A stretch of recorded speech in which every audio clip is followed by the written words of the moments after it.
Hey guys, welcome back to my channel. As most of you, oh, we're blurry. There we go. So as most of you know, if you watch my vlogs, I bought a place in the summer, but before that, I had moved quite often for various reasons. Since 2016, I've moved four times.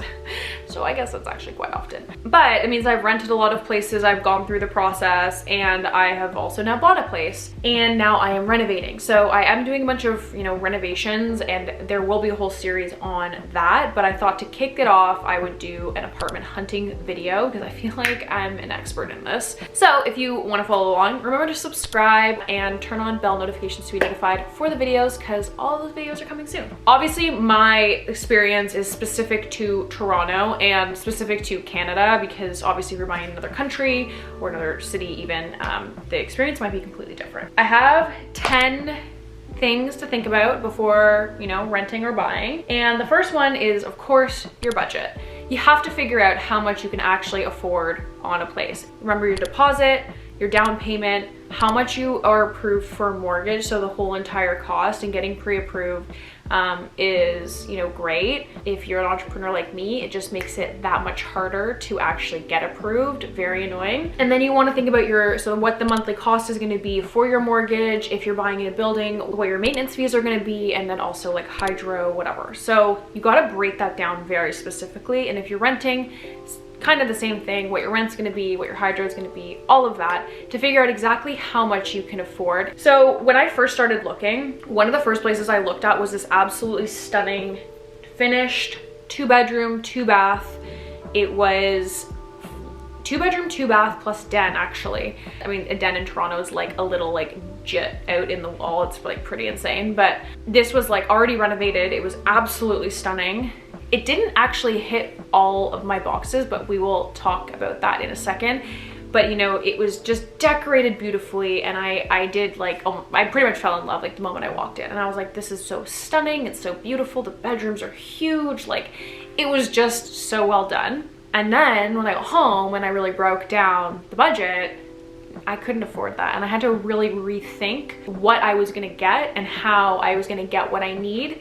For me, I really needed a lot of space and storage. Storage was very big for me because I have a lot of clothes. I needed a lot of light. So I was looking for 1+ den, 2-bath. A need for me was also, I need a concierge. I get a lot of packages delivered, also just my job and everything. So that was an absolute must for me. I also needed parking, and ideally I needed a locker.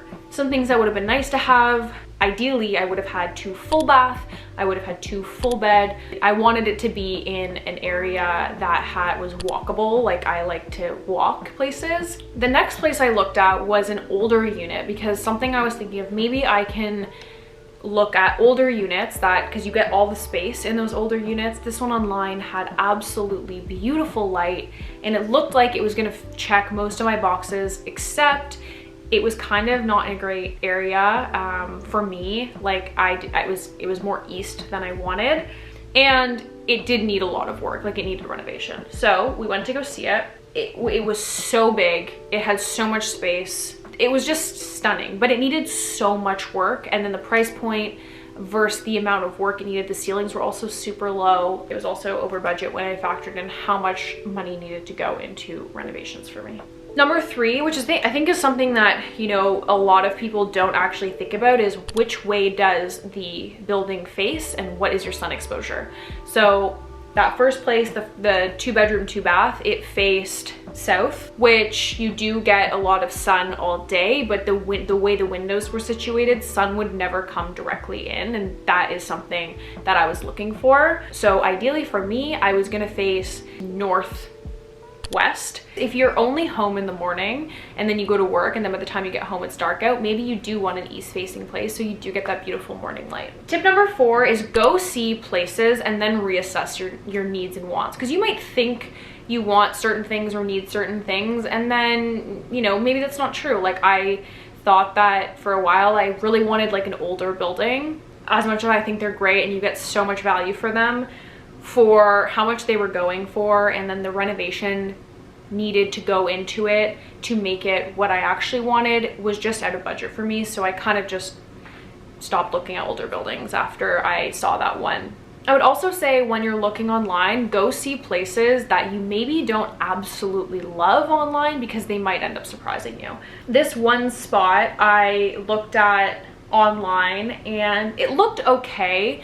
Didn't really look my vibe. It was very concrete. It was very industrial, which wasn't really something I was looking for, but you know, I thought I'll go ahead and take a look, and it ended up being like pretty great. It was a beautiful space. It was very cool and it was very workable, but building didn't have a concierge, and that was like one of my nixes, you know, like I couldn't have that. So tip number 5, and this is kind of how I went about my first move out of my parents' house into an apartment, because I had absolutely no idea what I was doing then, was I picked a few neighborhoods that I was open to living in. And then I started seeing places, and then I slowly started narrowing it down to, I actually ended up narrowing it down to one building that I wanted to live in.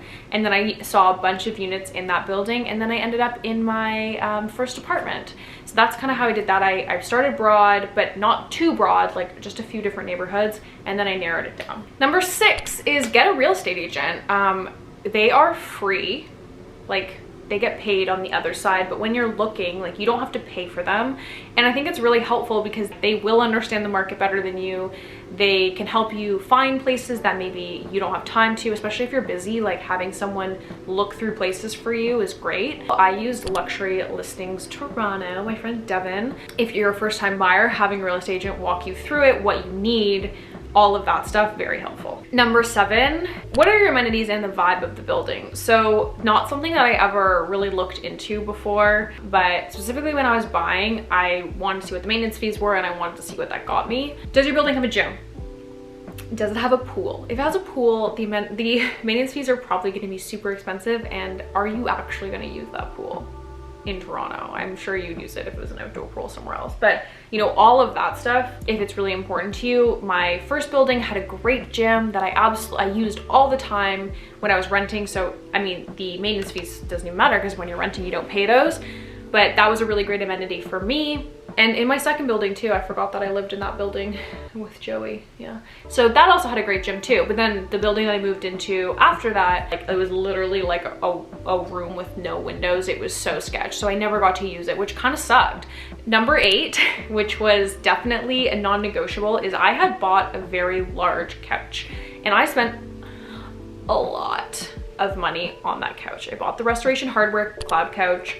It was a huge investment, and that needed to fit in my space. Like, absolutely no question, it needed to fit in my living room. So if you have a piece of furniture that is like needs to fit in your living room or kitchen or whatever, like, you need to have it, make sure that you're going to each showing with the measuring tape, making sure that that piece of furniture will fit. 9, something I think is not thought about enough. Is there enough storage? Truly have a look at how much shit you have, because you're gonna figure it out when you move, when you see it all in boxes. Holy shit, I have so much stuff. Is there enough closet space? Is there a linen closet? Those things, which I think sometimes, for me anyway, I get blinded by how beautiful the space was, and then I wouldn't look at those small details that actually do end up mattering. That do end up mattering? I don't know if that's actually a word, but my brain just talked to people. If you see people in the lobby of the building, stop them and ask them, do you like this building? Are the amenities good? Is it loud? Are there lots of parties here? Is the concierge good? What's the landlord like? Is he helpful? Why did I just automatically say he was a he? Are they helpful? Are they gonna come in and fix things? Are they really annoying? Like, you know, landlords can really make or break your experience at a place, so finding out information on that, also a great tip. When I walked into the place that I ended up buying, it really did hit a lot of my boxes. So the place faced northwest, which you also have a view of the south because of how the windows are situated. So that was just great. It was a corner unit, so it was pretty big. It was a 1-bedroom plus den. That said, the den is fucking tiny and it shouldn't even be called a den. It's actually rude, but it was workable. It was 2 bathrooms, 1 full with a powder room, totally fine with me. My couch fit.